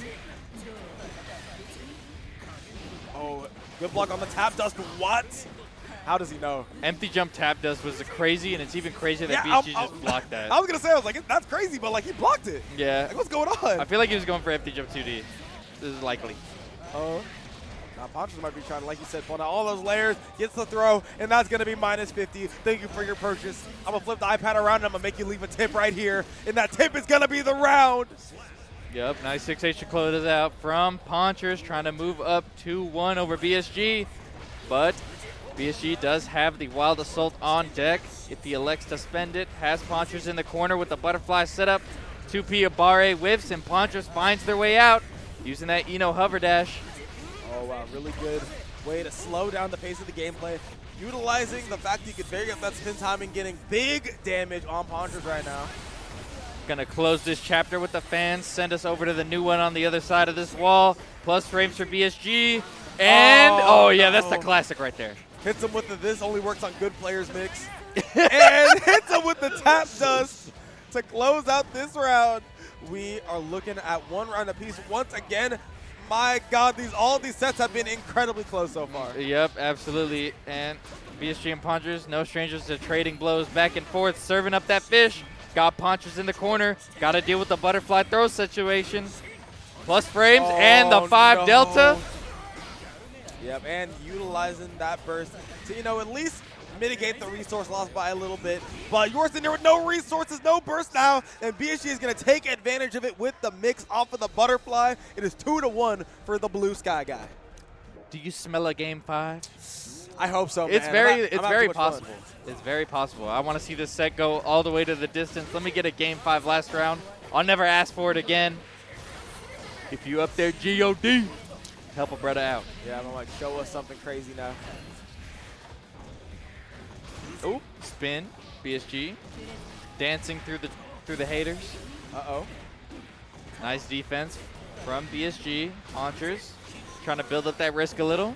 Nice little fuzzy jump. Oh, no. Even though you aren't able to actually hit him for it, being at that much of a frame disadvantage against Eno is such a scary spot. Yeah, absolutely, because, this character's just got high-lows baked right into her kit. BSC from Ponchers going to get the full conversion and not giving BSG his full burst meter back. Listen, as you were saying, I think I smell the game 5 even more right now. Yep. Oh, little throw start for Ponchers, looking for a second one. BSG not giving it to him, using that full screen Fujin cancel. Ay, ay, ay. Oh my goodness, Anji's even on the screen and lets it pop up. Yep, unable to confirm. Unfortunate for BSG, but does finally find the overhead. Ponchers defense faltering in the final hour, potentially. Uh-oh. Nice DS to deal with the note. Love that usage of the deflect shield. And gonna hit him with, the Nagia. Rin, Oops, my bad. Yep. Getting them confused. Too much Japanese on the screen right now. And now BSG up 2 no. on set point. Has Ponchers in the corner. Nice 2K Abari from Ponchers. Oh, wow. The Abari 2K, once you said, putting in all that work. And with the new buffs, we're getting a conversion off that. And even bigger damage off of that tap dust. Sends through the wall with the fan. It isn't even raining out here in Texas. Absolutely. BSG with the Fujin and the low 2S anti-air. Oh. BSG with a side switch. Burst from Ponchers. Oh, and he spins Oh, my God! He spins through the DP, and BSG is going to secure his spot in the top 8. Bruh. Man, that spin is something dangerous. What a heartbreaker for Ponchers. Serving up that fish, even if you think you're safe. No, you're not. It's SeaWorld out here, water. Oh my God. I lost the whole sentence right there. I just heard the BSG chant, and my brain turned off. Like BMW mentioned, we're back. Yep, look at the homies dabbing them up. You love to see it. Oh, man. Like, man, Ponchers, like we said, going out on a heartbreaker, but very, very respectable 9th place coming out here. We still have plenty going on. So look at it here. We still have one more set to go. In order to round out our top 8, we've got Suicune versus Kermit. Suicune hailing from Canada. Hailing from the Johto region. Johto region. You already know what it is. Crazy. Oh, man. Now, I do have to say, we have a lot. We have a good amount of Leo in the Bay Area. Yes. Yes, you got Kaijo Boy. We had the very brief but very, very scarring Jonathan Leo arc. I'm glad that's gone. And then, of course, we had Aaron Namak. Oh, absolutely not. Absolutely not. Jonathan, if you ever watch this VOD back, please keep it away. The people don't need to see that. But anyway, lots of practice. We got Kaijo Boy who comes over to the locals every day. That man is always down to run the long set. So I'm very curious to see how that experience is going to help out with this matchup here against Suicune. Absolutely, absolutely. We should be getting into it just in a moment here, ladies and gentlemen. We're going to take it to a quick little button check. And, you know, we talked about Kermit, goated Viking, hailing from your home region. Hailing from your home region, actually. It's both. He migrated to my home region. Two things can be true. Oh, no, I get it. I have dual citizenship too, man. I'm coming out from SoCal, but, you know, listen, if you heard me anywhere, you know that I'm repping NorCal all day, every day, especially when it comes to Guilty Gear Strive. Kermit doing a similar thing, but you know what? He's got that DFW blood running through his veins. You know what? You know what I don't like about Kermit? I hate how he plays biking. Therefore, you know, obviously I have a little predisposition feeling about it. Okay. But when I talk to him, bro, he's just the nicest guy on the planet, bro. It's how it always goes. He's so nice. And I'm like, dang, bro, he's just mad cool for real. The problem is, right, whenever you see someone who plays the most despicable characters, it's like a reverse correlation. You already know that their niceness is going to be way up. But we're going to get it started. Game 1, we got U.S. versus Canada. Kermit trying to defend Texas. Or, you know, successfully invade, depending on how you look at it. Honestly, I'm gonna call it a defense right now. I mean, y'all get Kermit for the weekend. He said he missed us, so it's okay. But like, listen, the joint custody agreement said that y'all get him for this weekend. So he is gonna be repping DFW at least for this event. We got him at the very least, trying to defend Canada. I mean, trying to defend against Canada. My bad. Nice far slash on that with punish, but Suicune finding the throw could spell trouble for Kermit. Gets the overhead and the J. Oh. Back turn S. Oh, man, that's going to do a ton of damage. Oh, my God, and gets the plus frames even regardless. Didn't even break the wall, though. Unfortunate for Suicune looking to close this one out and uses the parry stance follow-up. Now, Kermit, I know this is mid-set coaching, but please, my brother, please use the parry at least once. I'm begging you. Kermit elected to just block. Sometimes just the mind game of not parrying is enough, though. Until they catch on, right? I mean, when you have a player of Suicune's caliber, you know they're going to be able to catch on to those habits immediately. So you got to at least represent it, let them know that this is an option that's at least on the table, and that mix is going to be on the table as well. Yep, nice stuff. The good pressure and layers from Kermit, but Suicune finding that 6 speed, catching biking in the air. Honestly, I like that. Not going to use the burst. Wants to hang on to it because you're going to need it. You already know that for sure. And he's also up around. Oh, there it is. The parry is finally coming out. Let's go, Kermit. That's my goat. Yep. And then now it's really great that Suicune saved that burst because like you were saying, man, he was up that round and didn't spend it on the Wild Assault, didn't want to deal with the bike and parry on Wake Up. He did get parried anyway, but we move. On the minus frames, dashes up. That's the power that Leo presents, right? that DP is so potent and presents so many opportunities. Tries to go for the run-up throw once again. But now, I feel like, well, do you think that Suicune has shown his hand too much? We've seen a lot of that run-up throw. It could be an option that Kermit is checking for, and the first game isn't even over yet. You know, I just feel like he's doing run-up throw to deal with Biken's defensive option, being that parry, but like you're saying, he just needs to get the adaptation to figure out that Kermit isn't really a big parrier. Yep. Nice YRC. Lots of chinks in the armor already exposed on both sides, and we haven't even gotten through game one, but Suicune is going to be the one to take it pretty convincingly in the last round and get a nice little head start in the set. Absolutely, Suicune taking it in a just a nail-biter of a first game. Now we're taking it on to game 2. Kermit getting started with the Kabari, but the counter hit 2D for Suicune is going to spell some trouble. Yeah, I was like, now you just got to make sure that your offense is nice and tight. You got to make sure that your defense is nice and tricky if you're Suicune. Oh, nice. Yep, taking out the burst immediately. Doesn't want to deal with it and wants to get an opportunity to build that back. Suicune's burst economy has been incredible so far. Yeah, he's a big saver. Yeah, but it's like, listen, knows that we might be in a bit of a burst recession right now. Even though stocks are at an all-time high, and Kermit is going to say, screw your burst. I'm just going to send you right through the wall and leave you at a disadvantage. Yep, Kermit letting the 9 sing. Moving on into this next round. Has the advantage right here, using the Wild Assault for the full conversion mid-screen and gets the hard knockdown setup. Nice grab from Kermit. And with this new patch, Viking gets a combo with the tether on the grab. So crazy. She does not need it. Oh, wow. It's like, honestly, utilizing those plus frames really well. Nice IBs that from bar Kermit. slash, rare situation when that bar slash is going to convert, and Kermit is going to take it the whole 9 yards and pick it up into a game. We are sitting here tied at 1-1. Once again, I feel like we have said those words all night. Yeah, you know, these losers side top 8 qualifier sets have been real nail biters. And, you know, I'm out of nails at this point, but Kermit and Suicune are putting on a great show for us. The last set of the day here for Guilty Gear. I'm saying, I have 10 nails and there's been 12 sets, man. They can't keep doing this to me. It's true, it's true. Good counter hit to start it off for Kermit. Finding a lot of damage and not going for the left-right, electing to use the tatami to keep himself safe. Oh my goodness! Knows that there's going to be an Abari option once again from Suicune and is able to capitalize on it. Oh no, has to guess. Guesses on the high.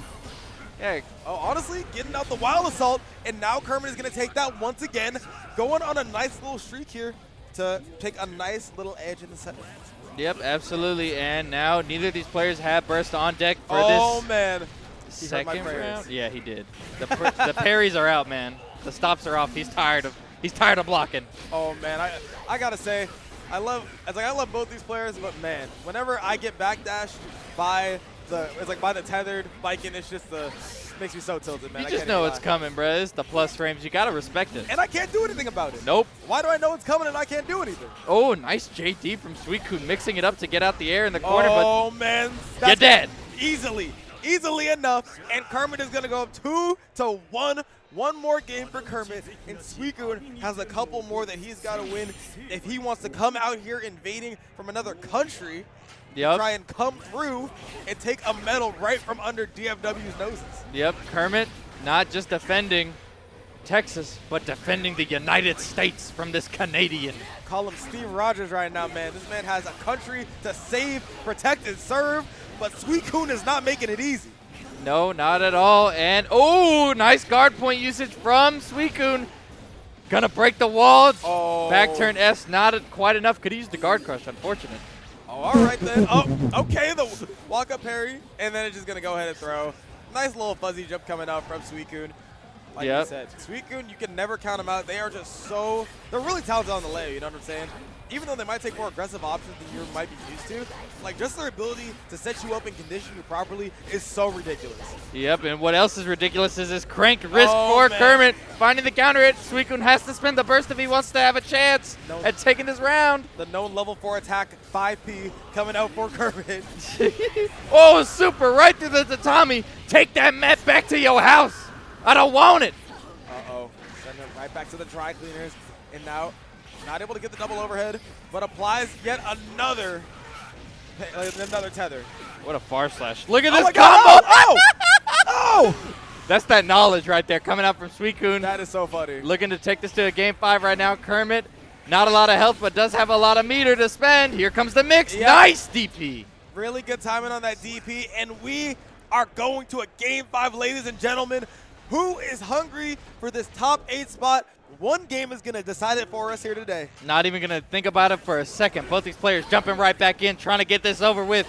Kermit starting it off with the tether yet again. Suicune. Ooh. Forcing out the burst from Suicune. I know Canada's in chat popping off. What a 6P from Kermit. Great anti-air. Nice blocks from Suicune, though. The defense looking kind of OD right now. That's Never going to mind. be huge damage. Meter on deck for Suicune. You got to think the flash kick's coming soon, Wow. but Do you see the awareness from Kermit? Not only did he stop the combo there, knew to use the super to prevent the extra burst gain, and now is sitting at a huge lead, not only with the rounds, but with the burst as well. oh, and the counter bar slash to start the round off for Kermit, but counter at 6P. Oh, man. Suicune's got an answer of his own, sending Kermit towards that corner and stealing it from him. Now you're back. Wow, what a backdash from Kermit. The offense is going to be stopped, and it's going to get started right back up again. Oh! The parry is going to put the offense right back. I'm looking to see a DP. Show me some more mud. We're rolling in the mud right now. Oh, we're bursting, huh? No. No, the air throw is called out. It's just going to use the super. Doesn't even want to think about that burst until the next seed. Yep, here comes. Could potential last interaction here for Kermit on set point with the 50 meter on deck. Oh, nice goal burst. That's a scary situation from Kermit, and a glorious one of your Suicune. Plenty of meter, but it's going to use it. And it's going to, oh, you hear him popping off. Congrats on your top 8, but also Suicune putting on a show for the people in a nail-biter of a Game 5. Going to be exiting with a very respectable 9th place. Shout-outs to him for coming through and tearing through this bracket. All the way from Canada, what a wonderful performance Suicune had. Could not close it out at the end of the day, but Kermit moving on in this top 8 side. Big shout-outs to Suicune, like you're saying, very solid player. Definitely one to look out for. If you see that name in your bracket, you better have your Pokeballs ready. Oh, yeah. It's like, listen, you need a Master Ball for that one, because that's a tough one to catch for sure. Absolutely. But I believe that is going to do it for me and the boy Avian. Yes. It has been an absolute pleasure, ladies and gentlemen, here at Texas Showdown 2024 for Guilty Gear Strive Top 24. Y'all better pull through tomorrow morning to watch this man spit some game for that Guilty Gear Top 8. Excited. I'm glad I got to set the table here, but yes, I'll see y'all tomorrow. Thank you, Sloth, for coming through, making an outstanding block, baby. You know it's always great to be here at an event with you, but as my boy said, that's going to be it for us. Be sure to check out the socials. You know this man's mad funny on Twitter. I'd say my Twitter is all right, but be sure to check us out right down here, right? We are going to see y'all tomorrow at 11 a.m. sharp. You better be there or be square. This is Sloth and Avian signing out. Catch you later. Deuces.